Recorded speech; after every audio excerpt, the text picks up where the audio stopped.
What a busy day. Sorry guys, I had a stream earlier today and I just didn't have the time. I was just going like a bat out of hell. But anyway, I'm here. I got the stream up. So today we're gonna talk about luxuries drive innovation. We're talking about luxuries. I do these talks about luxuries from time to time because there's a lot of people that kind of give a bad name to the whole luxury business, right? So everyone knows at this point that I was in manufacturing for a long time. I worked on private aircraft, right? The most expensive planes in the world, Boeing business jets, which are private 737s. I mean, all kinds of things. Air Force One, the E-4B program. I've worked on all of them, any of your major airplanes. And anyway, truth is that these very expensive products, these luxury goods, have their own ecosystems and their own set of workers, and they provide middle-class livings to a lot of people, And so I try and talk about this from time to time because I think people lose sight of it. Right now, I'm seeing a lot of people on especially here on YouTube, try and talk crap on luxury goods, right? They'll talk about, whatever, Louis Vuitton handbags, Lamborghini cars, expensive houses, all this kind of stuff. And what happens is when the economy starts to kind of contract a little bit, it suddenly becomes super popular to plead poverty, right? It's like, oh, I'm so frugal. It's like frugal masturbation, right? It's like everyone's like, oh, I save the most money. I don't spend any money. I'm a big saver. I don't like luxuries. No, look at how cheap I am. Oh, my car doesn't even have 4 doors. Like my car, none of the doors work. It's just everybody starts to, again, it's like it becomes cool to be poor, right? Or it becomes cool to not spend money on things, and everyone just wants to be cheap. And anyway, I, as someone that sells a luxury good, I find it necessary and important to talk to you about. So that's what we're talking about today. We got all kinds of cool things to talk about. My name is Eric Wilkin. I own the Resplendent Crow here in St. Louis, Missouri. I do these talks. I try and do them most days about 4 o'clock. And we have a small furniture company here in St. Louis, Missouri. We have about 7 employees. We make about, we do about 500 pieces a year, and we handle it all. That's why I do these videos. I tell everybody about, what it is to own a small business, what it's like to own and operate something, in the real world. I'm not trying to sell subscriptions to people, not trying to sell advertising, boner pills, any of that kind of stuff. Like, we just sell furniture, right? So you go to resplendentcrow.com, you'll see all of our furniture that we sell. We're an internet-based company. And this is what we're going to talk about today. We're going to talk about luxury goods, okay? Because I am on the other side, right? And people need to understand what really is a luxury good. And a lot of people think, it's some, wildly outlandish thing that you don't need, that's super expensive, that is exclusive, scarce, whatever you want to call it. We think like Rolex watches, and we think of, whatever, yachts and private jets and, amazing cars, stuff like that. And truth is, a luxury is kind of what got us to where we are here in America, especially. Like, everybody wanted to have nicer shit, right? Which is cool. I mean, it's fantastic. Everybody should want to have nicer stuff. But everybody in America has been risen up like further and further, and we've brought the rest of the world up as well. And so now we've all got accustomed to having all of these things. And while traditionally people wouldn't say these are luxuries, if you go back 20 years and look at what people had back then versus what we have now, you'll see that life has gotten pretty freaking awesome for a lot of people. And the truth is that those products are good because they drive innovation. Some of the things that are really cool. It's like, we got coming in here. We got Lizzie Dizzy. Hello, Lizzie. Hit the like button, hit the subscribe button, people, and add to the conversation. Let me know where you're at, what you do. We're talking about luxury goods. Tell me what your favorite luxury goods are. Tell me why you like luxury goods, why you don't like luxury goods.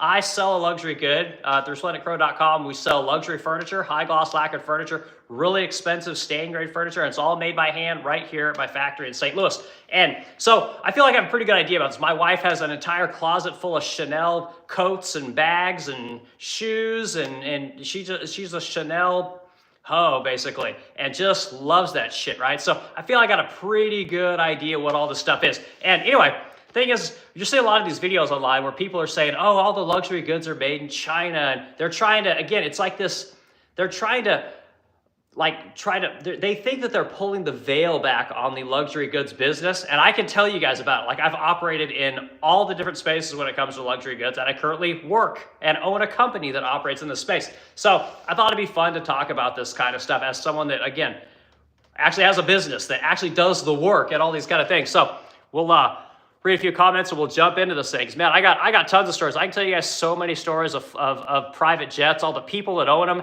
how the industry works. We can talk about, I can tell you about going to Chanel and buying a $15,000 jacket with cash. Okay, like I've got some good stories, because there's been years where we've made tons of money, and then I've had years where I had to sell my Lotus. I bought this thing because I just loved having Lotus. I'm a big fan of Lotuses, and I couldn't make payroll a year ago. Had to sell my Lotus, right? I had to put another 30 grand in my pocket so that I could make payroll and have to let go of my guys. So I've seen the good side and I've seen the bad side, and that's just, that's real talk, guys.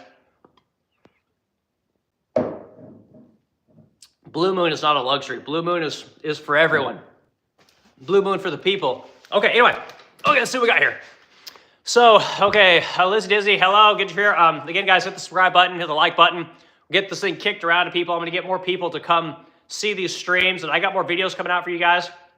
I'm going to do more YouTube-based videos using like some of the editing software and stuff that I have. I've got this China cabinet that I have behind me. I'm doing a video on how I make that. It's currently like 2.5 hours long. I need to get it down to like 20 minutes. So I've got lots of stuff coming out. Okay, we got Jessica's in here. Brojas, maybe? Brojas? Good to see you here. Fantastic. Nebuchadnezzar. Okay. Germans are thinking of moving to the U.S. Where are the best places for medium income? German here. Looking of moving to the U.S. Okay, that's cool. So my question to you immediately would be, what do you do? What do you want to do? Because the kind of money you make kind of dictates where you're going to live, right?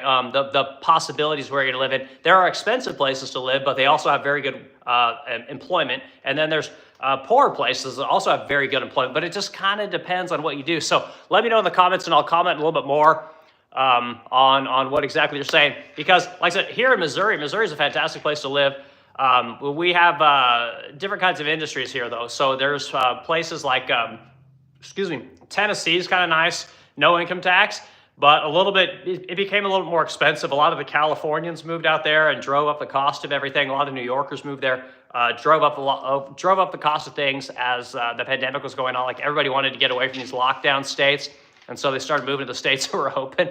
But Tennessee is a good one, and a lot of people talk smack on Alabama. I think Alabama is a beautiful state. It's also a very cheap state to live in. You can live down. Oh gosh, I'm totally drawing a blank right at the moment. Right on the coast there is beautiful. I'll remember in a minute. But anyway, it depends on what you do, right? You have to do certain things in order to live certain places. That's just how it was. Truth is that I grew up in Oregon, and in order to stay living in Oregon, I either had to get into the forestry industry or I had to go get a college degree and get into the tech industry because that's what was big other than that, like marine biology. And I hated school, so I couldn't afford to live there anymore. So I had to move, and that's what I did. I moved to Kansas. Kansas, definitely not the most beautiful state in the world, but low cost of living, great people. There's lots of fun things to do if you're into like water sports, even hunting. Actually, it's great hunting there, which most people wouldn't know. So, okay. All right, Nebuchadnezzar's back in here. Okay, technical, product design, and 3D printing is my profession. So 3D modeling and engineering, but I don't care about an upscale life or anything. I like the countryside. Okay, so you're basically going to be operating so because I own a furniture company, I try to think immediately like how could I use you, right? So here's what I think. If you wanted to be in the countryside, you kind of like scenery and things like that, the mecca of furniture is in North Carolina, right? A little bit in South Carolina, but for the most part, it's North Carolina. And they utilize people like you all the time. Right, so if you want to be close to what we have, it's called the Chattahoochee Mountain Range, right?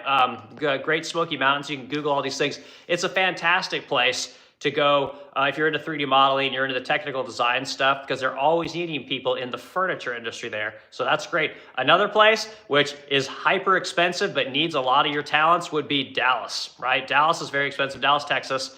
You could also go down to Austin, Texas. Would also be a good place. And then, of course, California. But man, California is the most expensive place in the world, and it's not what it used to be. It's a great state, but it's going to need a couple more years before it can kind of come back. So just very expensive, but also very good pay there. So I don't know if that helps you. Feel free to ask more questions, and I'd be happy to answer them. The general aviation capital of America is actually Wichita, Kansas, right? Which is where I went when I left Oregon and started getting into aerospace. They're always needing people like you. So if you want to get into general aviation, private jets, which is what I did, a lot of availability there as well. So yeah, so, I mean, a couple things for you to think about. I don't know if it's helpful. Good. I'm glad. Yeah, and just like I said, don't be afraid to do a lot of looking around. You know, like I said, I would tell you Missouri, like where we live now. But I'm trying to think. We have like Boeing here, and I think we might have Lockheed Martin. And that's on the aerospace side. But then as far as like furniture companies go, like we don't have a lot of furniture companies here. We have a lot of companies like my own, which are kind of small. It's very hard for us to pay people with your skills the kind of money that you're probably wanting, you know. So that's something you got to kind of think about, and it can be a pain in the butt, you know. But anyway, so that's kind of the information I got for you there. So good luck. I'd love to get out to Germany. Holy heck, I am. Well, my lineage is German, but I've never, you know, Wilken. But I've, of course, never been over there. So, all right, more people in the conversation real quick, and then we'll get back to our topic. Okay, we got, who is this? Dr. Thagata Mandal, I guess? Consumer mindset, earn, spend cycle, yeah? How much do you save? Me, I don't save anything, to be quite honest with you. You know, I of course have like a tiny bit of money saved. I like to dabble in the stock market a little bit. I'm terrible at it, so it's just a big waste of money. You know, we have a little bit of money with Edward Jones, which is a financial institution here, but nothing like what I needed to. Honestly, I've traded in 2 of my 401ks in the last 10 years. You know, and that's what I've done. My retirement is my business. You know, I also have like my family's pretty well off, so I'm sure there'll be something there in the end. But truth is that it's my company. This is what I'm hoping will take care of my retirement. And I put every dollar, I put all my time, I put everything into my company. You know, I'm not a big fan of 401ks and things like that. I do believe in saving though. It's very important to live on less than you make. But that's very easy to say. That's what a lot of these financial bros always say. And this content, again, gets tons of traffic on YouTube. But everyone knows, like, live on less than you make. You know, put some money away for a rainy day, you know, which is really easy to say, except when rent's whatever, $2,500 a month, and people aren't making what they used to make, and then we got all these people with college loans, they can't pay that back. I mean, no one can pay for anything. Cost of insurance going up, cost of taxes are going up, and that's one of the reasons I tell people on all these streams, you need to start a business. You know, and people think that it's, well, I just got to quit my job and start a business. That's not what I'm talking about. People need to start a website, get a freaking website, get a domain, get some kind of a logo for your company. Start putting what it is you do on this website and slowly build this website up to where it's half-assed something, right? You have a product that you can make or a service that you can sell, and you need to basically advertise that thing, you know, $100 a month. Start out spending that. Learn about Google Ads. Learn about Meta Ads, you know, and do this stuff. And this will help to give you some more income potential when stuff gets really difficult, you know. And I was just telling a guy this morning, you need to learn how to either make something or how to repair something, right? And if you don't do one of those 2 things, you're kind of at the mercy of technology. You know, we have the guy on here who's in 3D printing, right? 3D modeling and stuff like that. Like, I do 3D modeling. I never went to school. I do all the 3D modeling for my business, you know. Anybody can do my job. And the thing about 3D modeling is that a lot of people do it. You know, there's a lot of people that want to do it. There's a lot of people that think it looks exciting. And I would imagine that with technical jobs, it's the 80-20 rule. 20% of the people are really good and make all the money. The rest of the people are the 80%, you know, are going to make average to less than average money, you know. So if you make something, you've got probably 1 to 2 decades where you can actually make even more money as time goes on, because nobody really wants to do what we do. No one wants to make stuff. Everyone says they want to do it, but at the end of the day, they don't, right? There's a popular study that came out, what was it, like maybe a week or 2 ago, by Frank Luntz. And he asked the question, he says, how many Americans want manufacturing jobs to come back to America? 80% of the respondents said, yes, you know, affirmative, yes, we love manufacturing. And then he says, how many of you would want to work in one of those factories, right? To do one of those manufacturing jobs? And the same 80% of people said, not me. So the truth is if you can do these kind of jobs, you can make things, you can repair things, fix things, whatever, you're in good shape. You know, there's going to be, if nothing else, you'll be moving laterally, whereas everyone else is going to really be in trouble. You know, so anyway, I hope that's kind of answers your question there a little bit. Okay. So get back to what we were talking about. So, and actually one quick thing, I'll show you guys. Here's a woodworking thing for you.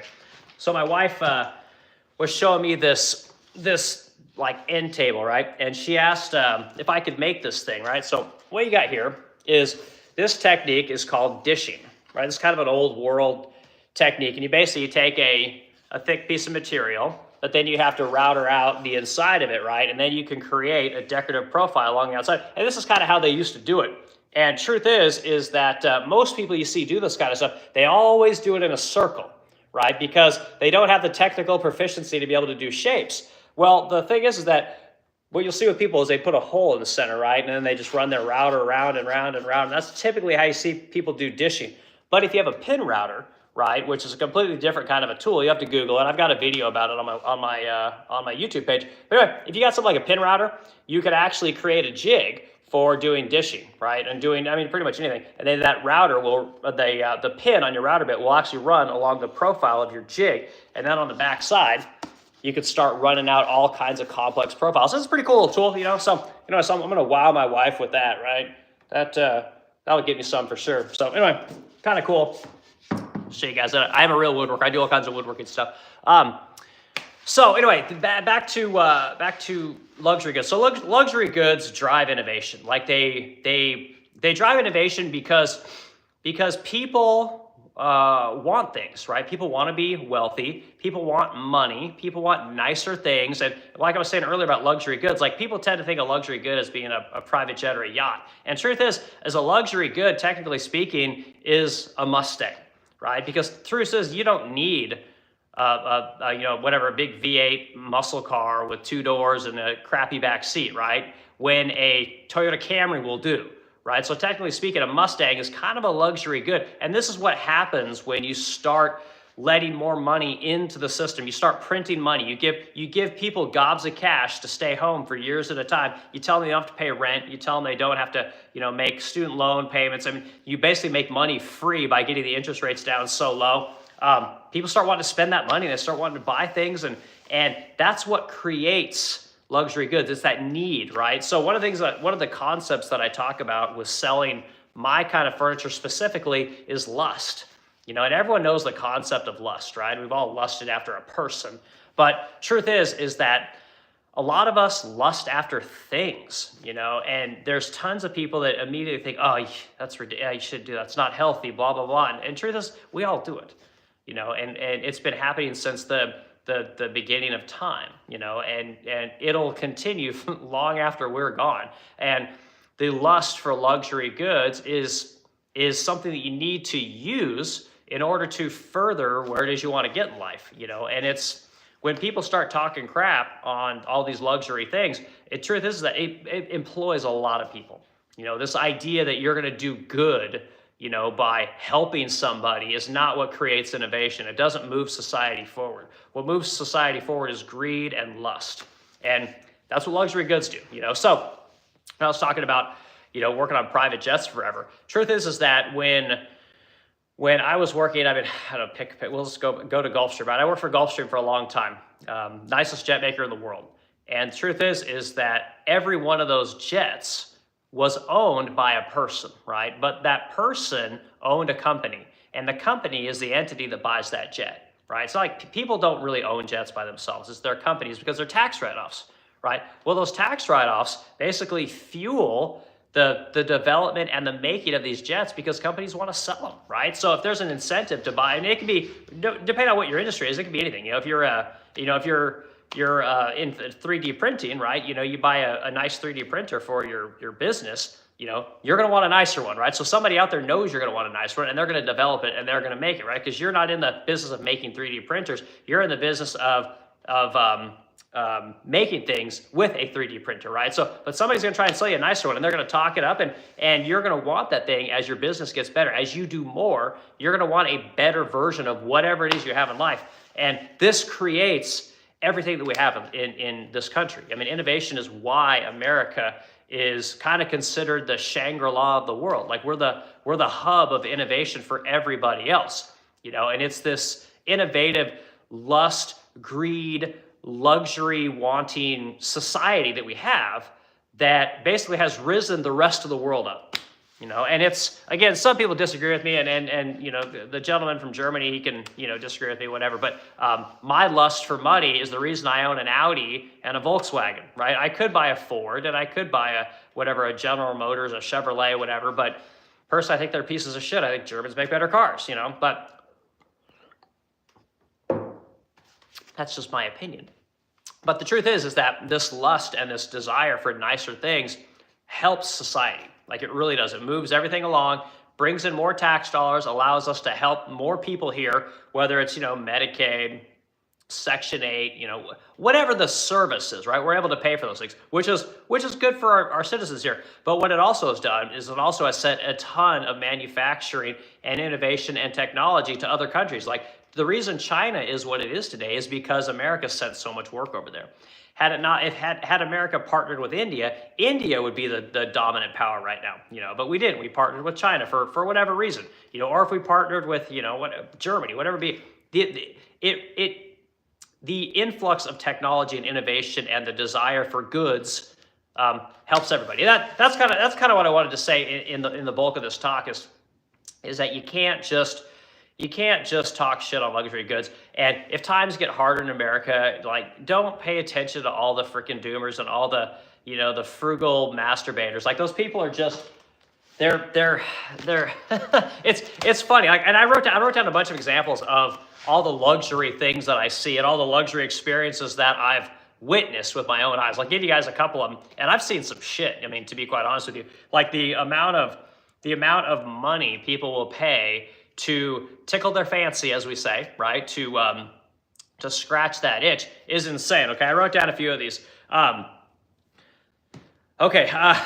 So I had a guy I worked for a company called Global Engineering and Technology, and he bought what was called at the time was a Cessna Citation private jet. It's kind of a smaller Cessna private jet. It's a nice jet, but it's smaller. It's like, I don't know, maybe $5 to $7 million. It's a nice plane. But he wanted the jet, the inside and the outside, to match his Porsche GT3 RS, right? It was GT3 RS is what it was. And so we painted his plane the same color as his car, which meant we had to go get paint from Porsche, right? So this rich guy, whoever, had this plane, really liked cars, paid us to make the interior for his jet and then painted this kind of crazy silver Porsche color, And so that's an example of what luxury goods do. Like how many people did that employ?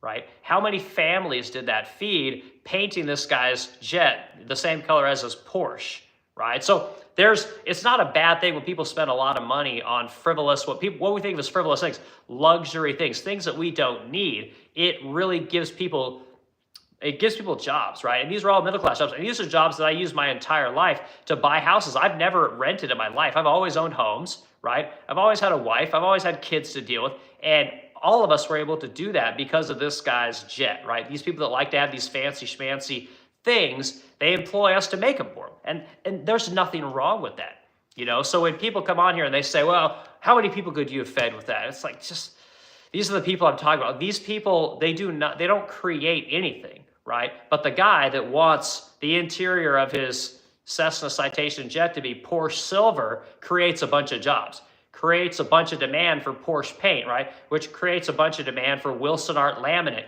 Nomex honeycomb sandwich panels, panel pins, inserts, all the things that go into making all the insides for this jet.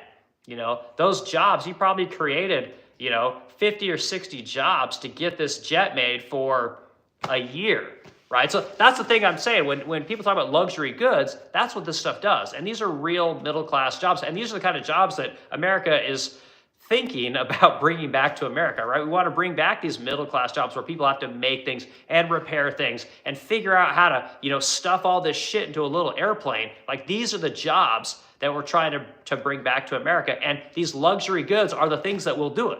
It's not just going to be people, owning bakeries and gas stations. It's very different, So that was one example that I had. And let's see here. I had another client who, so as you guys know, I own the Resplendent Crow. We're a furniture company. We make very nice furniture. We sell vintage furniture. Chicks love our stuff. I mean, it's, my wife really hit on something with this high gloss lacquered furniture thing, and it's kept us in business for 8 years. And so the women that come in here, sometimes they bring their husbands in here. And the truth is that some of these people have really nice stuff. It's just all there is to it. Like a couple months back, I had a guy in here who was looking for some furniture for his house, and he's a Porsche collector. Like the guy was just telling me about all the Porsches they had. He showed up in his brand new Cybertruck. Like these guys like nice things, and that's okay. right? There's nothing wrong with liking wealth or liking nice stuff, right? So when these people get on YouTube and they try and tell you that, oh, these people are terrible for society and they're so narcissistic and they're so, selfish and they're just wasteful, like they have the wrong idea of what this stuff is. It's good that you have people like this because it gives people like you and I jobs, right? Like I don't have a job if rich people don't show up and buy my stuff, right? No one that works at whatever Kroger, the grocery store down the street, has ever come in to buy my furniture, and that's unfortunately that's just what it is. And there's all different kinds of people that buy stuff, So anyway, all right, Drax is in, you're correct. Yeah, and it's again, and I'm not picking on anyone. I'm not trying to say that one person's situation is better than another. I'm just trying to illuminate reality for people about what luxury goods do. It's not all bad, and I saw this video today. I wrote this down. I thought this was kind of crazy. Talking about this guy was saying that rich people don't wear their wealth. And I'm thinking, wait a minute. Like, are you kidding me? Like, all I do is deal with rich people. Like, and they absolutely wear their wealth. Like, I've never met a person at my company that's coming to buy stuff for me or that I've delivered to me that ever owned an American car. And I'll just tell you, there's no Japanese cars. South Korean cars. Kias, Hondas, any of that shit. None of them buy that stuff. It's all Mercedes. It's all BMW. It's all Tesla. That's what these people drive. Occasionally you'll see like a Land Rover or maybe a Lexus or something, but it's all Mercedes-Benz and BMWs. So when these guys on YouTube talk about, oh, the wealthy don't wear their wealth, bullshit. Like all the women that come in, they've all got Chanel bags, Gucci bags, Louis Vuitton, all these kind of things. Like they're dressed to the nines. Because they're coming in to buy something nice. And the truth is that wealthy people don't dress like slobs. And this is another thing. Like people like to think, oh, everyone's like a Mark Zuckerberg type, or they show up in a hoodie and flip-flops. Like, no, they don't. These people carry themselves very well. When they walk in, I can tell how wealthy someone is pretty much by how they show up, right? I can look out the door, my parking lot, and see what kind of cars are going to be. I know whether or not a client is in my shop based on my parking lot, because nobody in my parking lot drives the kind of cars that my clients drive. And that's just my experience, So when I wrote this stuff down because I just thought it's such garbage. And now that the economy is kind of contracted a little bit, it's becoming in vogue to try and plead poverty. And everyone's trying to tell you what rich people are really like or what people with money are really like. People like talk about Warren Buffett. Warren Buffett owns the same house for 30 years. You know what fucking Warren Buffett drives? What Warren Buffett's mode of transportation is? It's private jets because he owns net jets, right? Like people are so dumb. Like they don't get it. Like wealthy people are not good or bad people, but they do carry themselves in a certain way and they spend money on certain things. And the truth is that anybody that moves up the income ladder is going to spend more money on anything that they buy. And that's just how it goes. That's the reality of it, right? So as people get wealthier, they will buy more stuff. When I was in my 20s, I might buy furniture secondhand, right? I get in my 30s and I'm buying, from Ashley Furniture. Then I get to my 40s, maybe I'm buying furniture from Restoration Hardware. And maybe when I get older, I can buy my own furniture. It's like, this is how the thing works. And as these people start spending more and more money, it creates innovation. It creates jobs for people, and really good jobs. So I saw this stuff and I had to talk about this because it drives me crazy as someone that sells a luxury good that operates in this particular space. So, and again, I'm here on Sunday in my shop working, making dressers and trying to wow my wife with projects. So, okay, other things I wrote down. Let's see, I wrote down, rich people don't wear their wealth. Rich people don't work 9 to 5. Okay, that's something. Wealthy people don't work 9 to 5, right? People that have lots of money, very rarely are they trading their time for money, right? They're owning businesses, they're owning land development companies. I got lots of people that own land. Land development's a thing, right? I got lots of customers that are old money, right? This is money that's been passed down from generation to generation to generation. They just don't have these kind of jobs, so they carry themselves in a very different way. They operate on very different schedules. I've had most of my customers show up right in the middle of the day. Like very rarely do they show up after 5 o'clock. They don't have to. They show up when everyone else is at work because there's less traffic, it's just less congestion in the world. That's how these people tend to operate, So I wrote that down. I thought it was kind of interesting. Let's see, I talk about corporate jets, What else do we talk about here? I talked about the Cessna client collecting Porsches. Another thing. Okay, so you're seeing a lot of these. You see a lot of these videos talking about Christian Bale, and you know how frugal he is, and he makes all this money, and he drives around in a Toyota vehicle, right? So this is not how these people tend to operate. Okay, this guy's not normal, right? And people want to talk about this guy, and they do it because he is literally the exception. Most wealthy people that do very well, they are going to be frugal in a certain aspects of life. And you and I are the same way. We're frugal in all kinds of things. Like me, I won't buy clothes to save my life, but I'll go to the casino as often as I want, right? Like other people are very different. They want to spend tons of money on clothes, but they would never spend money on cars. Wealthy people operate the same exact way, right? I get wealthy people worth, 20, 30, 40, 50, $100 million coming in to buy furniture with me. Some of them will haggle with me over free hardware. Other people, they won't even talk to me. They'll just pay for it, and I never hear from them. So people are very different, so don't be careful when you see these videos or people try to pigeonhole people. It's not true. You think Christian Bale flies around commercial jet? He's got a private jet just like everybody else. I'm sure I could pull up the company that he owns that owns a private jet, right? And that's another thing.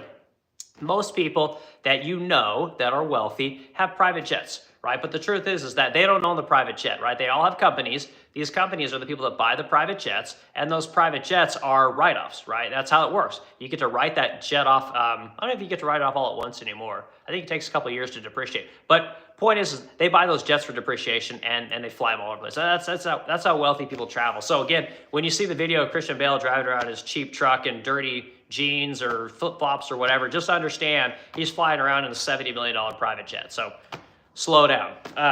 Wrote that down. Let's see. We talked about Warren Buffett. Yeah, Warren Buffett literally owns NetJets. And if you guys don't know what NetJets is basically it's like the Uber for private jets, right? So if you want to fly around in a private jet, you can't afford $50 million for a jet, you can buy a fractional ownership, right? So basically you can have, you can buy a fifth of a private jet for $10 million, right? So then you can have, 20% of the flight time on that jet. You can fly that thing around. There's also, they also do jet cards, right? So if you want to fly 50 hours a year, you can buy time to fly on fractional jets as well. So NetJets was a really cool company, and they got a ton of jets. I mean, I couldn't tell you how many jets they have at this point. We've done tons of work on all kinds of jets from NetJets. So anyway, Google that one. That's a cool company.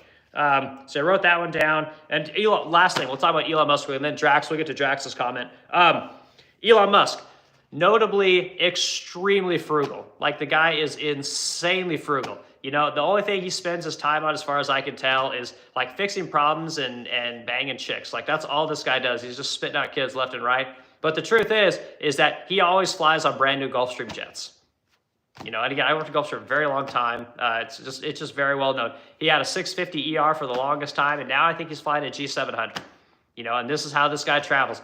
Wealthy people's most important commodity is time, and that's what you get when you have a private jet. You're buying time. That's all you do. You're trading $70 million so you can get an extra 100, 200 hours of your year back, because you don't have to sit fucking TSA, and all the kind of the BS that you and I have to deal with, So that's what these people are doing. So these people, very frugal in many ways, but also expend extremely extravagant on other kinds of things, just like you and I, right? But these people, especially when it comes to private jets, I know that because that's my industry, there is an entire ecosystem around every jet. It's not like you buy a car, right? And you got to get the tires rotated every now and again. You got to put gas in it. You got to change the oil. Jets don't work like that. Jets have very strict cycles, which are dictated by the FAA, right? These cycle times, you got cycle up, cycle down. Things have to be replaced on jets on schedules. There's no it's kind of getting a little shaky. We better check out the ball joints. Doesn't work like that. So there's armies of techs like us that have to service these jets inside and out. Like, jets get looked at with x-rays and microscopes and all kinds of crazy technology, looking for hairline cracks in the subframes and the airframes, all this kind of stuff. And it's a massive industry, and it creates a ton of jobs for normies like you and I.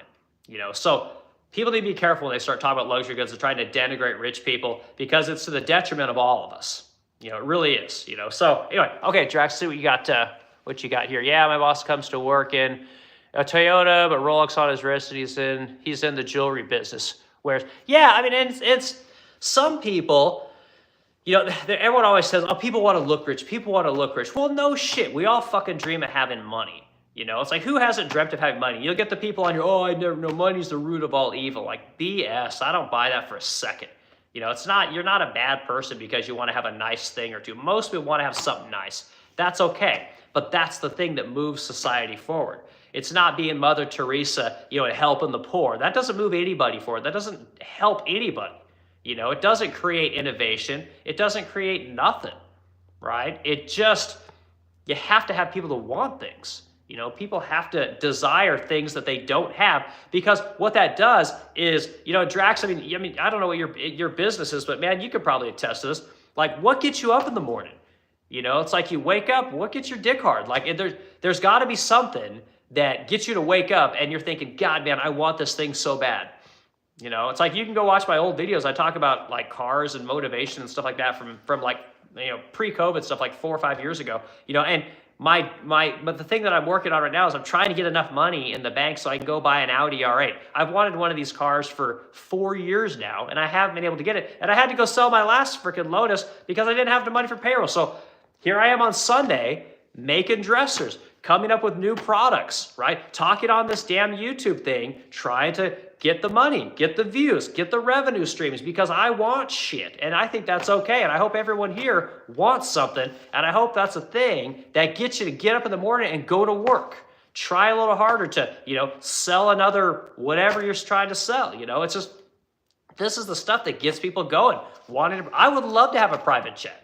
You know, I don't know if I'll ever get there making furniture and YouTube videos, you know, but I get up and I think about that kind of stuff. You know, me and my wife, you know, we're sitting out on the back deck. You know, she wants nice things too. She likes jackets and clothes and cars and vacations, you know, and we all work for that stuff. That's stuff that gets you up and going, you know, and if you don't have something like that in your life, man, I hope that changes, right? I hope people can find something that you really want, you know, and everyone that says, oh, I just want so-and-so to be happy, you're like, yeah, that ain't gonna cut it, y'all. So anyway, I thought I would talk about today. I was watching these videos, listening to these people piss and moan about rich people, and basically talking about, you know, they're basically virtue signaling about how poor and frugal they are, and it's just like, God. I think there's that movie. What's that? The movie Wolf of Wall Street. There's a line in it. Leo DiCaprio gives it. It's something about there's like nobility. There's no nobility in poverty. It's like that's how I look at life, you know. And I just, there is no nobility in poverty, man. And that's why, again, that's why I'm here on Sunday making videos, making credenzas, dressers, you know, making these stupid dish tables, you know, trying to figure out new ways to sell more shit to people. You know, that's a good thing. You know, and like I said, I want to know, what do people do? You know, who's this? Drax was talking about, you know, how his boss shows up in a Toyota and wears a Rolex. You know, there's nothing wrong with that. You know, it's like, I wear old clothes. I got old clothes that are 4, 5, 6, 7 years old. I don't wear nothing. My old car's a beat up old Volkswagen Touareg, supposedly the most unreliable car in the world. But when you go to my house, I got the nicest house along the entire bluff along the Mississippi River. You know, that's my nice thing. Like, it's okay to have a nice thing. My wife drives a nicer car than I do. Like, it's okay. Like, it's okay. There's nothing wrong with that. You know, but you got to want nice things, and you have to want people to develop things that are better for people, that make them lust after stuff. You know, it's very important that you, if you're going to start a business, or you're going to, like I said, if you guys listen to my videos and you watch these streams, I mean, you guys know I'm always talking about starting a business, and it doesn't matter what you do, you know, but you have to get a website. You have to get a name out there. You need some kind of a logo, and you got to start developing a brand, you know, for whatever it is you do. And the best kind of brand you can build is where you make something. And you need to make something like legit. Not white label it, not buy it from someplace else, but you need to make something here in America, because you're going to have less competition, because it's so hard, right? This is one of the things about luxury goods. The thing that makes one of the things that makes a luxury good so desirable is its scarcity. You know how many people lacquer furniture the way we lacquer furniture? Not very many, right? Which means it has a much higher margin than the guy selling river tables and epoxy tables and live edge furniture. Like every swinging dick with a garage is doing that, but to paint furniture the way we paint it's very difficult. Like find a company that works with brass and builds furniture the way we do. Like there aren't many of them out there. That's why I'm always telling people on these streams, like, go find something, go make something, and do something that not everybody is doing. And it's a lot of people can't do it. They don't want to do it. And that's fine. But I'm just giving you guys what I think is the sauce. And again, I'm not rich, I'm not wealthy, I'm a middle class guy, and anyone can do this stuff, and I think everyone here can do it. And it's now's as good a time as any to start, even though it seems like things are getting a little bit kind of scary out there, with the tariff conversations and everyone pissing and moaning about the stock market. Every good thing I've ever done in my life started during a chaotic point in time. Like I literally I made my biggest move from Oregon out to Kansas right after 9/11. All the work dried up. Someone offered me a job in Kansas. I drove out there with a little Mazda Miata and a guitar and a computer that I made, and I think I had $300 or $400 when I left on the trip. I showed up to my mom lived in Kansas at the time. I had $10 in my pocket. Best thing ever happened to me. That got me into aerospace, and for the next 20 years, I built furniture. That's what great financial crisis happened. I ended up having to move from Kansas to Oklahoma, Tulsa, Oklahoma. It was a great thing. Taking that job showed me what really, what's the word I'm looking for? Like mechanized, super high volume manufacturing looked like when it came to commercial airplane parts and commercial airplane things that like nacelles and pylons and all that kind of stuff. Very different kind of experience. But that got me the job to go out to Gulfstream in Savannah, which was my dream job. I wanted to work for Gulfstream for probably 10, 15 years at that point, and finally got the opportunity. That was my dream job, and it's always been my dream job, and it was amazing. And I would tell anybody that wants to get into aerospace or make cabinets for jets, it was a fantastic career. It's still an amazing career. I still get calls to this day. People want me to go back to work. So that's a good industry for people to get into. You can make fantastic money. But yeah, guys, it's like I said, just be careful when people talk shit on luxury goods. They're very important to society, and they give people good jobs. The kind of jobs that we want back here in America come from luxury goods. I guarantee it. So anyway, I'm probably going to call the stream good. Drax, I appreciate hanging out. And what is this? Nebuchadnezzar, I guess what you're trying to be. Good luck coming to America, and I hope it works out for you. I don't know why you're looking to move to America from Germany. I'd be very curious to know why that is. But so we get a lot of people to stream on Europe at this time, so I'm assuming the time difference is something over there. But anyway, I hope everyone has a great day, and we'll do it again this week, 4 o'clock. Most days I do some kind of a talk. I try and pre-schedule them. I don't know what kind of topics people want to hear about, so I just generally talk about the stuff that I'm listening to, the stuff that I'm seeing in the news. I kind of try and relate it to what it is that I do here at the Resplendent Crow, which is make furniture, make luxury goods, work with metals, work with woods, work with paints, all these kind of things. And I try and just educate people on that stuff, how I did it as someone who never graduated high school, some normie dude. You can do it. Like it's not that complicated. Fridays we do what's in the shop. We walk all through the facility and we talk about all the furniture that we shipped out or that's going to be shipped out. We talk about what broke, what's effed up, we got to fix. We talk about the kind of work we have coming in, what we won, what we lost, and it's a good day. I like what's in the shop Friday. It's fun to show people kind of what's going on from week to week. So people know we're a real company. We make real products, and we have real employees, and you get to see all the the people that are running around if there's anyone running around. But yeah, it's a good thing. So anyway, everyone have a great day, and I'll yak to you later.